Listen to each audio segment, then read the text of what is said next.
Joe Biden acaba de decir en la Casa Blanca que estaba consciente de que hasta este momento, dijo, hasta este momento, los bombardeos en contra de los hutíes no están siendo lo suficientemente eficientes, pero de todas formas vamos a seguir haciéndolo. Las elecciones se aproximan, dice el sitio 538, que no necesariamente está logrando Joe Biden rebasar el 40% de aprobación. Si todo sigue así, hoy abogados también dijeron en Estados Unidos, los abogados de Trump, que es un equipo como de 40 personas, que sería muy arriesgado intentar descarrilar a Donald Trump de la presidencia de los Estados Unidos. Y aún así Biden, desde mi punto de vista, tanto en lo interno en Estados Unidos como en la política exterior de Estados Unidos, está apostando por las estrategias perdedoras. Entonces, cómo los hutíes están retando ese orden hegemónico de Estados Unidos en el contexto en donde vemos que Estados Unidos da pasos como de ciego, sin lazarillo. Pues mi querido Jesús, en el Mar Rojo, como bien indicas, el desafío a los Estados Unidos y a Israel viene de Yemen y viene de los hutíes. Washington prefiere la escalada a la diplomacia en una crisis de raíces lejanas que los Estados Unidos han contribuido a crear y que añade incertidumbre a la ya inestable panorama internacional.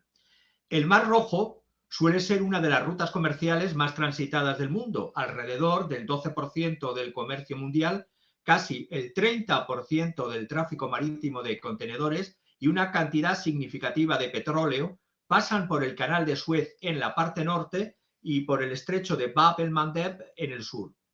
Su nombre de Bab el-Mandeb significa puerta de lamento o puerta de las lágrimas, debido al peligro que representa este paso caracterizado por corrientes, vientos impredecibles, bajíos y arrecifes de coral.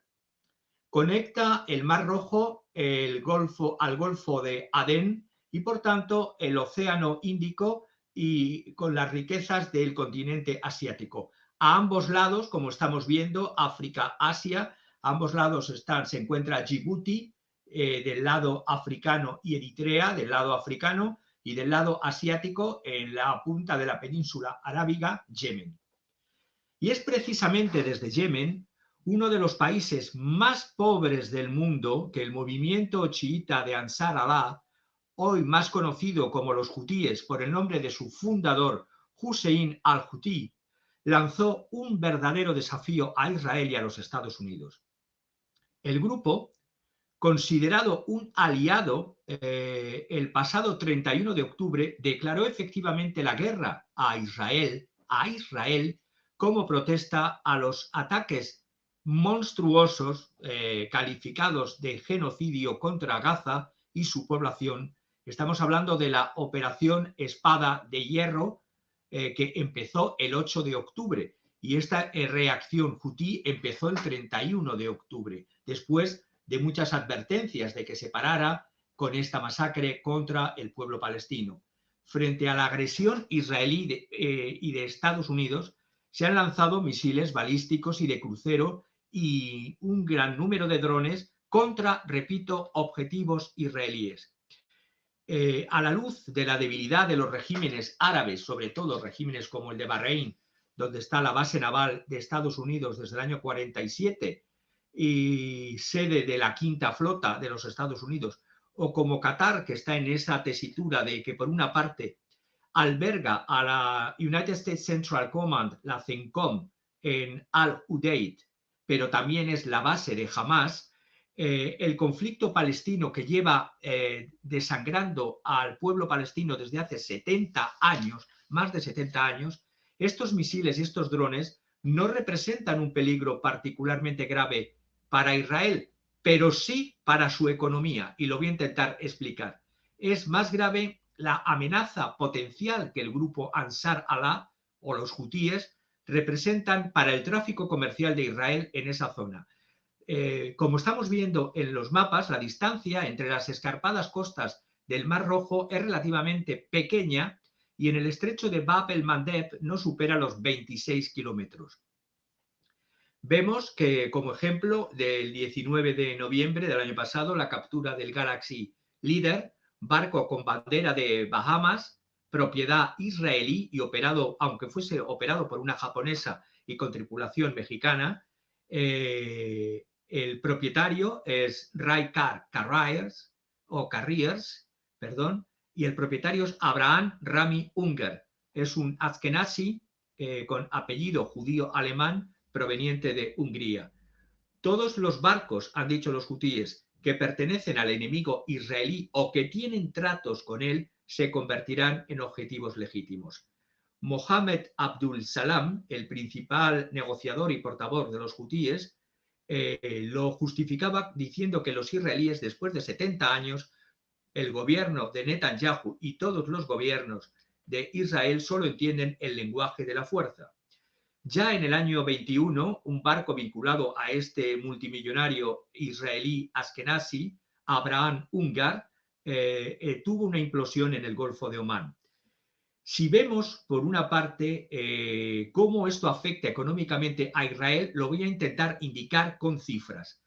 El transporte de contenedores hacia Israel en dos momentos, en el 2006, aproximadamente 191.000 contenedores llegaban a los puertos de Israel desde Asia Oriental,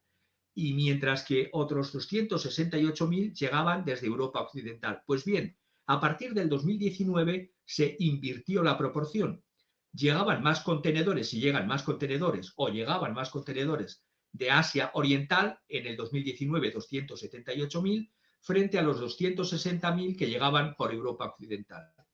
Una pequeña parte llega por el puerto de Eilat o Eilat, que domina el Golfo de Aqaba, mientras que la mayoría llega a los grandes puertos del Estado de Israel, de Haifa y de Ashdod a través del Canal de Suez. Todo esto ha hecho que se desplome, todo esto desde diciembre del 2023 ha sido contra la línea de flotación del Estado de Israel, porque el tráfico comercial en el puerto de Eilat se ha desplomado en un 80%, además de un fuerte incremento de los costes de los seguros marítimos. El centro de gravedad económico de Israel se estaba moviendo claramente hacia los países que están surgiendo cada vez con mayor poder, eso que llamamos Eurasia, el este y sudeste asiático. Dado que Israel no tiene rutas comerciales terrestres, como en Europa, existe una dependencia altísima de los puertos y, por lo tanto, de los estrechos a través del Mar Rojo, el Canal de Suez y el estrecho de Bab el-Mandeb. En términos de volumen, más del 99% del comercio de Israel, repito, más del 99% del comercio de Israel se realiza por vía marítima. Al comienzo de esta guerra, en el puerto de Ashdod funcionaban al 40% de su capacidad y lo que protegía, decían, era su cúpula de hierro. Si se hubiera abierto un frente, como se está abriendo un frente, porque la anglosfera cada vez es más estúpida entre sus dirigentes, si se abre un frente en el norte de Israel, también pone en peligro el puerto de Haifa, y esto habría sido ya la debacle. Los precios de los seguros de los barcos que transportan mercancías a Israel se ha más que triplicado. Un ejemplo, me gusta poner ejemplos de casos concretos. La compañía ZIM, Integrated Shipping Services, que es la mayor compañía naviera de carga israelí, una de las 20 mayores a nivel global, tiene, para que lo sepáis, un cuartel general en Haifa, pero su sede la tiene, por ejemplo, en Norfolk, Virginia, Estados Unidos. Si bien en el origen del Estado sionista esta compañía tenía un carácter social, entre comillas, porque había sido fundada en el año 45 por la agencia judía y por la Histadrut, que era la Federación General de Trabajadores, debido a toda la evolución que ha tenido el mundo desde finales de los 90 al 2000, se ha ido privatizando con la contrarrevolución neoliberal y fue privatizada en el 2004 en manos de unos hermanos multimillonarios, Ashkenazi también, la familia Ofer, y luego en el 2007 se vendió su filial a otra compañía, una de sus filiales. Pues bien, esta compañía, que hoy día es propiedad, para que veamos que lo que se está jugando son los intereses del globalismo. Hoy es propiedad, esta compañía que antes fue del Estado sionista en su primera fase socializante, hoy es propiedad de la élite globalista occidental, como están dentro de su accionariado principal BlackRock Incorporated, Citadel Advisors, una compañía de Chicago, Goldman Sachs, Mackenzie Financial Corporation, Susquehanna International y un holding anglo norteamericano sionista, Minora Mitachin Holdings, que es la que controla esta compañía. Pues bien, se dice que la guerra se hace por la libertad de navegación, será por la libertad de las grandes corporaciones globalistas internacionales. Esta compañía, la Sin Integrated Shipping Services, que ya he dicho tiene la sede en Estados Unidos, y los accionistas, los he dicho, los principales, se ha visto afectada por esta reacción de defensa y de protesta en defensa del pueblo palestino por parte de los hutíes, y han experimentado pérdidas en las bolsas tanto de Israel como en las bolsas norteamericanas en torno a un 3 y un 4% de pérdidas, y con rendimientos que están en electroencefalograma plano, es decir, rendimientos cero. Si bien es verdad que sus barcos tienen otras rutas aparte de la del canal de Suez, pero se ha visto dada en su línea de flotación. Las principales compañías navieras mundiales, la MSC, la Maersk, la CMA y la CEM, han decidido suspender esa ruta y están yendo a través del Cabo de Buena Esperanza al sur de África. A principios de enero, incluso la China COSCO, que es la cuarta empresa de contenedores, también decidió, y que lleva el 11% del comercio mundial, decidió no atravesar, no solamente dejar de enviar transporte marítimo a Israel, sino que ella no ha tenido ningún problema, la compañía china COSCO. Estamos viendo que quienes están teniendo problemas son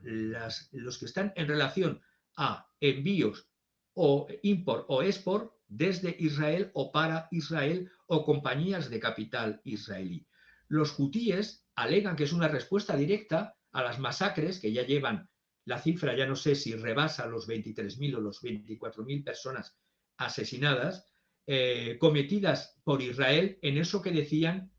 desde octubre y todavía no han podido en una respuesta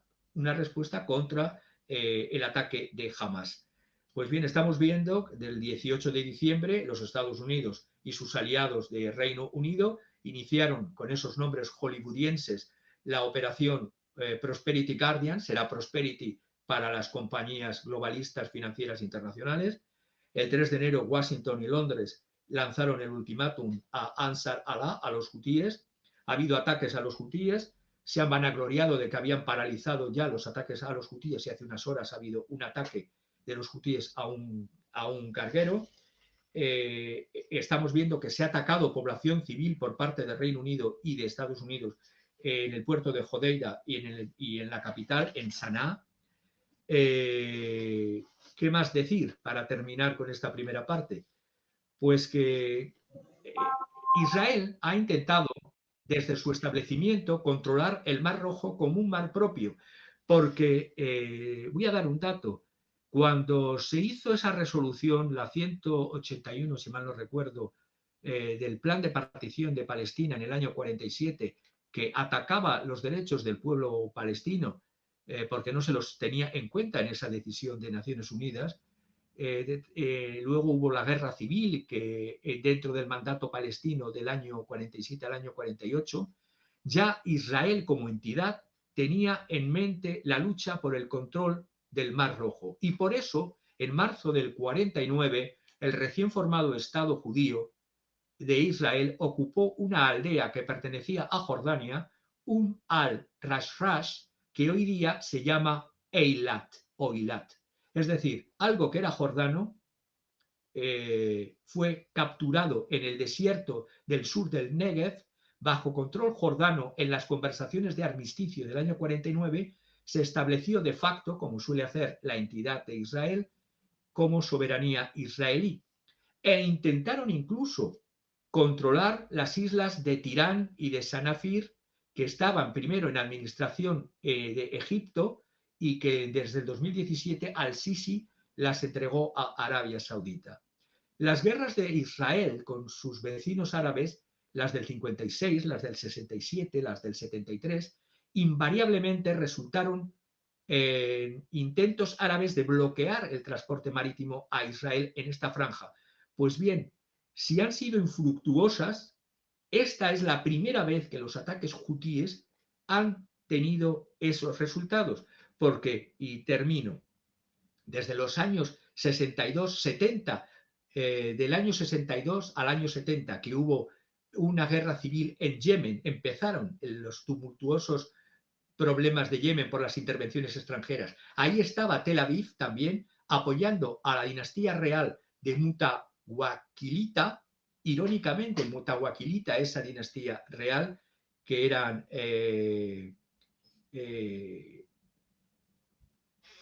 monárquicos, tradicionalistas y sobre todo eran islámicos de algo que hoy día estarían más cercanos a los hutíes. Pues bien, los apoyaban en contra de los republicanos que estaban siendo apoyados por el presidente egipcio Gamal Abdel Nasser. La voluntad israelí entonces, como siempre, era empantanar, en este caso era al ejército egipcio en Yemen, donde hubo 26.000 soldados egipcios que fallecieron en esa primera guerra civil yemení. En la década de los 70, Israel intentó ocupar islas en el Mar Rojo, estableciendo vínculos con la Etiopía de entonces, que controlaba algunas de esas otras islas. También Yemen del Norte envió un memorándum secreto a la Liga Árabe, confirmando la creciente presencia militar desde el año 77 en zonas del estrecho de Bab el-Mandeb. Algo surgió en el año 79, fue la revolución iraní de Jomeini. Irán, estamos viendo que Yemen reinició sus guerras internas desde el año 78, cuando Ali Abdallah Saleh se hizo con el control, unificó los dos Yemen, el Yemen del norte y el Yemen del sur, pero a partir de su renuncia del 2011, aunque ya había estado en contra del movimiento chiita Ansar Allah o Houthi, porque incluso este general Salem mandó asesinar al líder Hussein al-Houthi. Todo esto se vio trastocado con la desaparición de la Unión Soviética y nadie que le hiciera frente a los Estados Unidos. La monstruosa invasión de Estados Unidos de Irak, la guerra de Irak del 2003, incrementó los sentimientos anti-Estados Unidos en la región entre los hutíes. Y para que nuestros oyentes lo sepan, cuando se habla de chiismo, el chiismo de los hutíes de Ansar Allah no es el mismo que el chiismo iraní. Es decir, el chiismo saidí de los hutíes no es el chiismo iraní duodecimano, pero como todos sufren de la postura de la anglosfera, su continuo neocolonialismo monstruosamente asesino, y digo monstruosamente asesino porque no solamente es colonialismo económico y esclavización de los pueblos, sino que también se les mata. Todo esto se vio incrementado con las luchas internas de los hutíes contra títeres puestos por el occidente globalista. En 2015 la capital Sanaa cayó en manos de los hutíes y cayó también el puerto de Jodeida. Pues bien, Arabia Saudita intentó en aquel entonces, 2015, ya que consideraba a Yemen, la monarquía de los Saud han considerado a Yemen como un huerto, una mano de obra barata, igual que la mano de obra barata de pakistaníes y de bangladesíes en todas las monarquías del petrodólar, intervinieron en contra, desde marzo del 2015, contra los hutíes. Pues bien, incluso una coalición entonces internacional que estaban Reino Unido, Estados Unidos, Emiratos Árabes Unidos, Bahrein, Arabia Saudita, no lograron vencer a los hutíes. Y cuando se iba a firmar, ahora en enero, por fin un armisticio y una paz entre los hutíes, el gobierno, lo que queda del gobierno de Yemen, lo que era el anterior gobierno anterior a los hutíes, un acuerdo entre hutíes y y esa coalición y con el apoyo de Arabia Saudita, curiosamente, se dinamitan los lazos de paz que iba a haber en esa zona. Según el Instituto Internacional de Investigación para la Paz de Estocolmo, Arabia Saudita,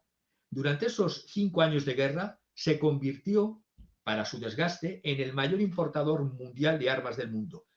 ¿Y de dónde venían las armas? El 73% de Estados Unidos y el 13% del Reino Unido. Washington y Londres han sido siempre, a pesar de las leyes internacionales que dicen que en los conflictos internos se prohíben enviar armas, Estados Unidos, Washington y Londres, eso para ellos es lo normal. Y es un país, Yemen, como decía, que importa alrededor del 90% de sus necesidades alimentarias y que se está viendo desde la guerra del 2015, desde la intervención de esa coalición, en una situación de altísimos niveles de inseguridad alimentaria, con raciones reducidas, con 19 millones de personas en inseguridad alimentaria y 7,3 millones de emergencia de hambre. Y esto no importa a los señores de la anglosfera, a los señores del globalismo internacional, porque lo único que les interesa es mantener el mundo en la hegemonía unipolar de los Estados Unidos y sus vasallos de la OTAN, porque la intervención saudí consolidó la relación entre Ansar Allah e Irán. Antes no existía esa relación, es decir, los comentaristas y muchos analistas occidentales pervierten los hechos, engañan con datos erróneos y no analizan la realidad de la verdadera situación de los conflictos en el mundo.